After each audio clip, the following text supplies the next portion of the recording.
So, welcome back, and furthering what we were doing for the specific heat capacities for gases. Okay. Now, we'll talk about the specific heat capacity of solids and apply the law of equipartition of energy to obtain the value for a system of solids. You know, in the system of solids, there is no translation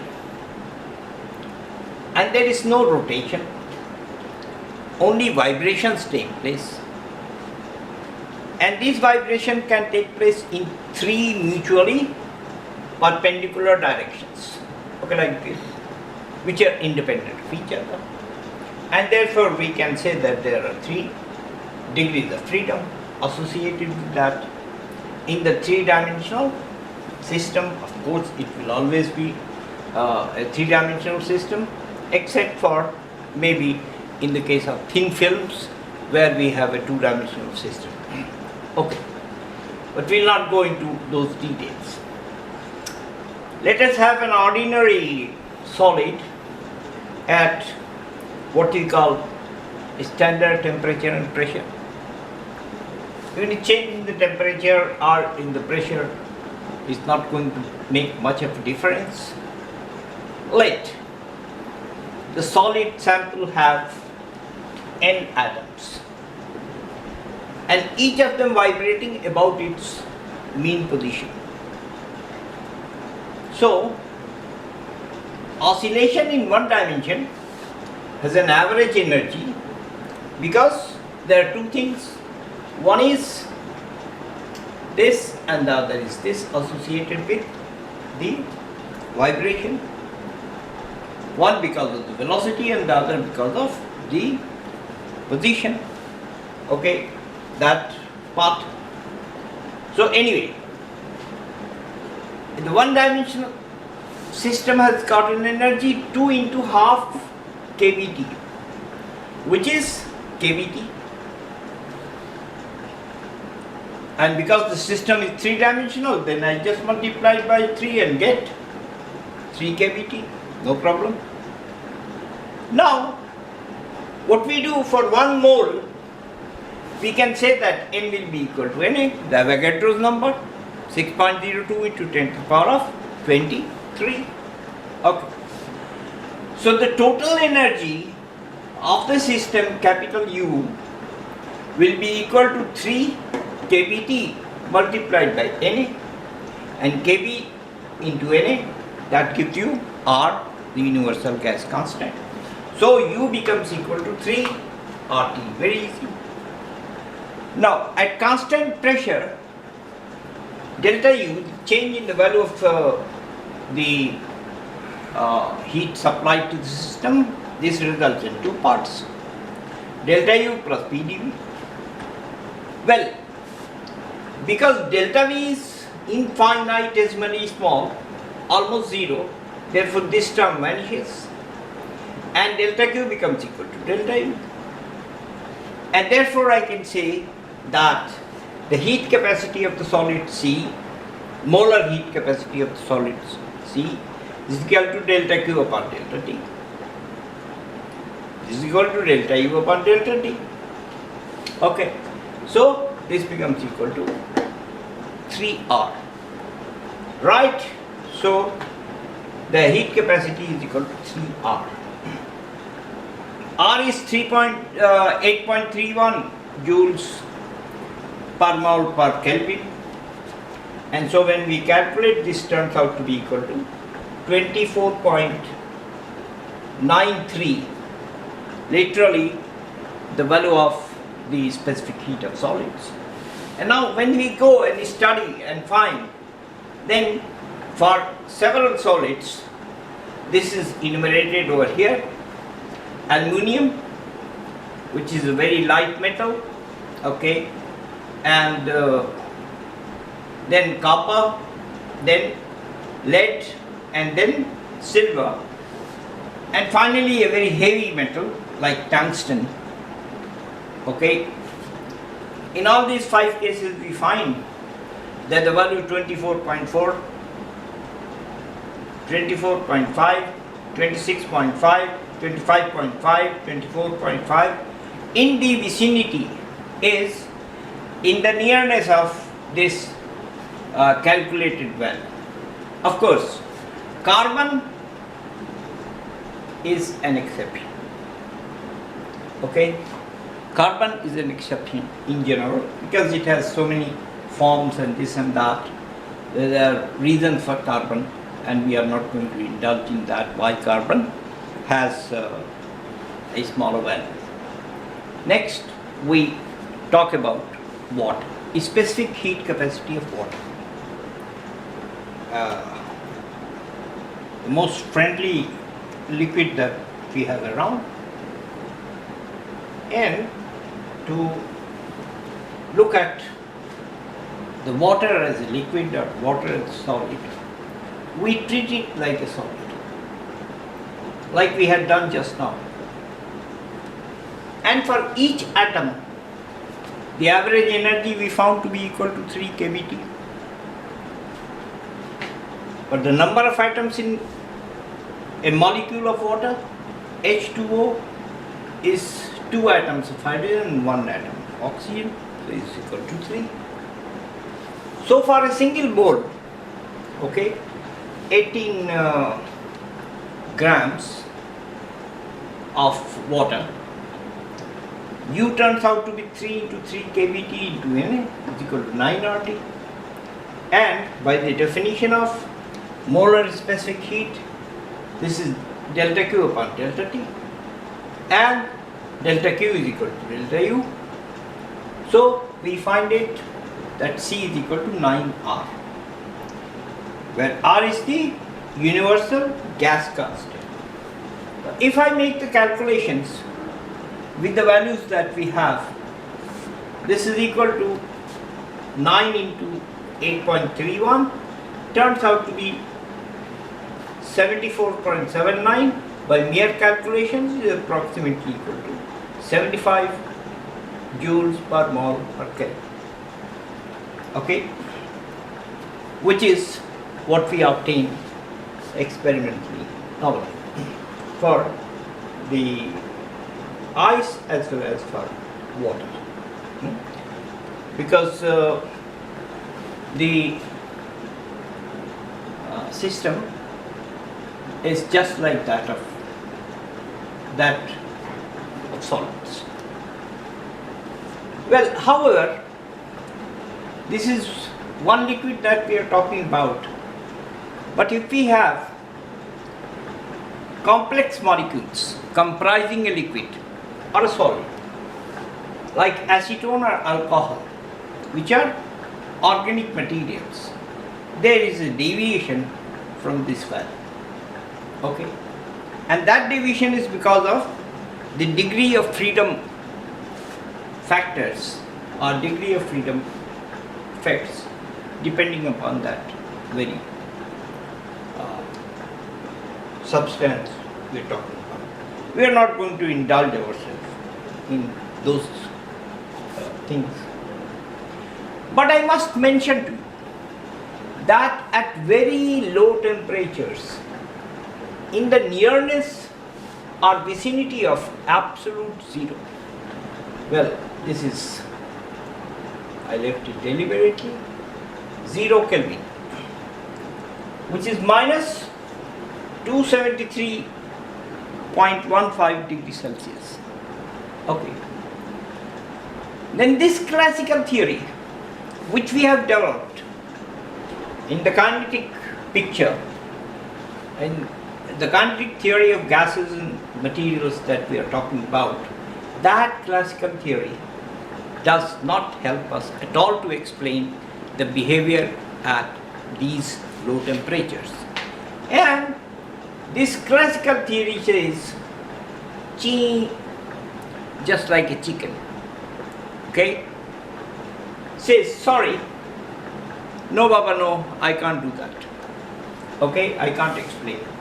Then of course the explanation creeps in, and the quantum mechanics helps to explain and so that we understand that. Well, with that we come to an end of the specific heat capacity of materials. Now, what I am going to address to you is the mean free path between the free path between collisions, and taking that mean, and we make calculation for the mean free path.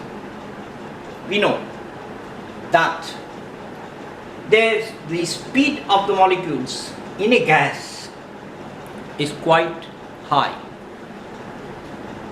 of the order of the speed of sound in air, 330 meters per second or around, depending upon the constitution of the air, etc. The speed of the molecules is very large, average speed of the molecules. Okay, that what we get in the under root v square, and that is this speed of the molecules we talk about is the root mean square, which is obtained by squaring, then taking a mean, then taking root. This is the procedure. Root mean square velocities are there in the free electron theory of metals also, and the electron gas, etc. Okay. But there is a question. There is a question that if there is a leakage in our kitchens of the cooking gas, then the diffusion when it goes in the atmosphere, then maybe these speeds are not there, that the molecules they run with these speeds. No. The diffusion is slow. Diffusion is always from levels of higher concentration to levels of lower concentration. In osmosis also this. So what happens is that the molecules have a finite size. When they spread, then they collide among themselves. And if so, then clouds are formed. And there are incessant deflections. But before we go to calculate as to what is the value of the mean free path, let me talk to you about what is known as the Brownian motion.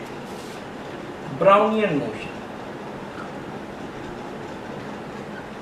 which in the 18th century, a botanist, while he was studying the suspensions of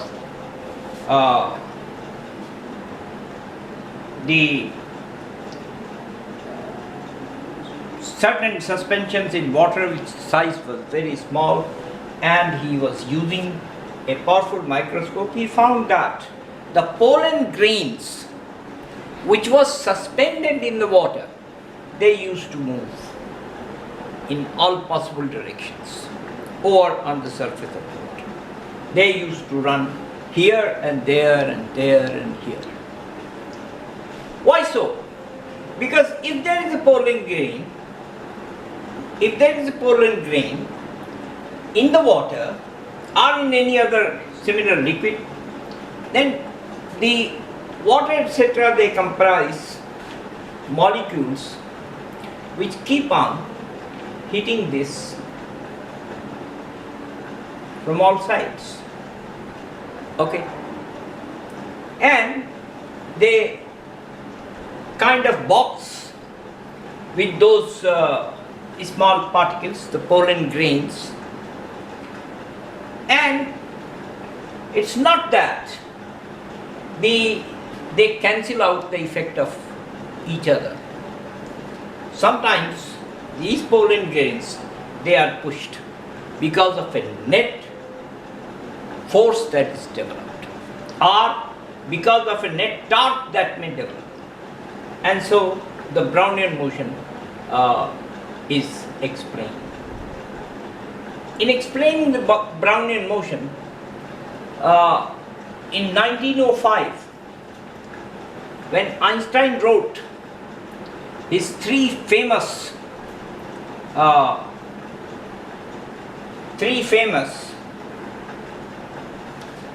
papers, one about the Brownian motion, the other was the special theory of relativity, and the third was the explanation of photoelectric effect, which was, friends, nothing but, Einstein said that 5 minus 3, for example, is equal to,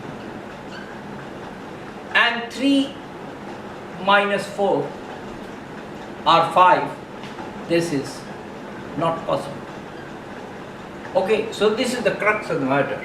And later on, when several times he was nominated for the Brownian motion, the special theory of relativity, and this law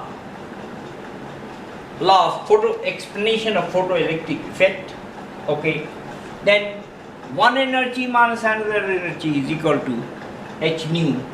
That was it.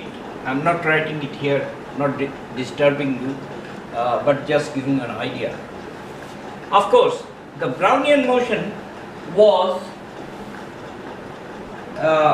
studied, and in 1987,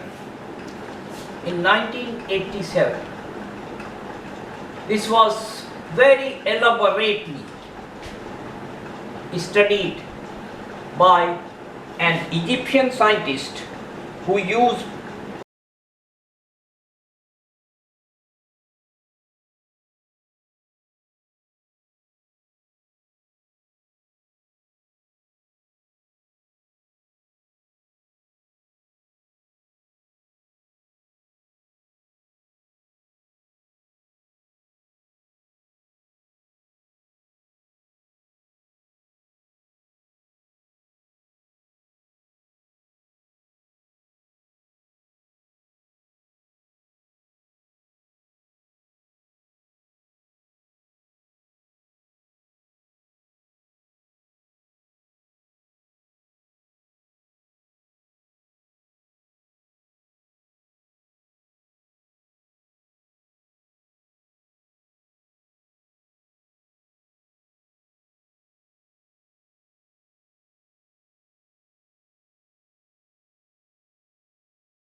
with certain assumptions. So the assumptions and the ensuing estimates and calculations are a bit technically not commensurate with what we have, but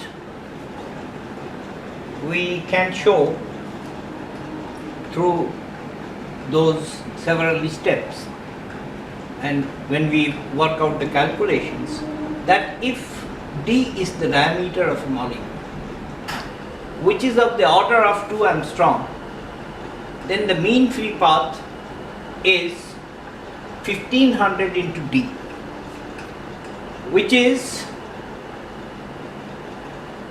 2 into 10 to the power of minus 10 into 1500, that is 3.0 into 10 to the power of minus 7 meter, which is a large distance as compared to this value. Okay, so we'll have the occasion and we'll show to you this when we deal in the theory of metals or the free electron gas. So friends, in these set of lectures we have talked about the microscopic nature of the microscopic behavior, which dates back to several centuries before Lord Christ was born, in the BC, the concepts given by the Indian scientists and our rishis and munis, and also Kannada particular, Democritus in Greek, and later on Dalton's theory atomic theory which was proposed in the 19th century. Going through all that, we built up the case of a kinetic theory. And that kinetic theory, we explain the pressure, we explain the temperature, we explained the Dalton's law of partial pressures, and many a thing like molar specific heats, etc., which we calculated for the gases, monoatomic, diatomic, polyatomic. Then we discussed about those associated with solids, also water, etc. And then I also talked to you about the Brownian motion, which is an incessant kind of a motion without making a change to the temperature of the liquid, without making a change to the kinetic energy variations, because the pollen grains, they move in all possible directions with high velocities and low velocities. I'll not say all possible velocities, because all possible velocities encompasses a velocity equal to 0 to a velocity equal to infinity. But when we say that all possible velocities, means that within the confines of our imagination, the value is not that much.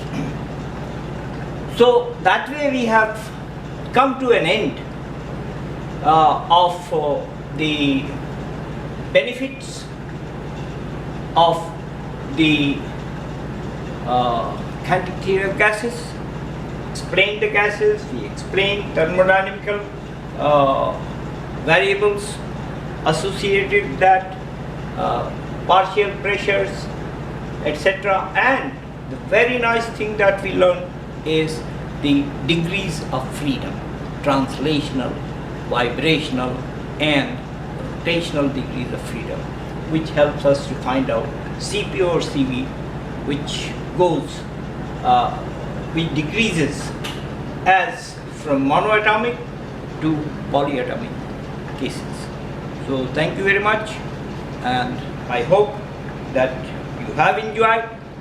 Of course I have enjoyed. And then as I said to you that please, there is something which is called, I distinguish between the two things, that why there is no problem, why many a people can explain, okay, why. But what we do in our scientific endeavors, we learn to answer the question, how come? Not even how come? And therefore, this is important that we raise questions and other people try to solve it and give you the answer. Or you must question yourself while you are going through your studies. How this I don't understand, etc. So thank you very much for now. And the next we are going to talk about the oscillations, which are very fascinating, the oscillations which follows, and we go to what are the waves, etc. Okay, to wind up the class 11th syllabus. We'll talk about all these things in the ensuing few lectures, maybe another 15-20 lectures, and we wind up the course.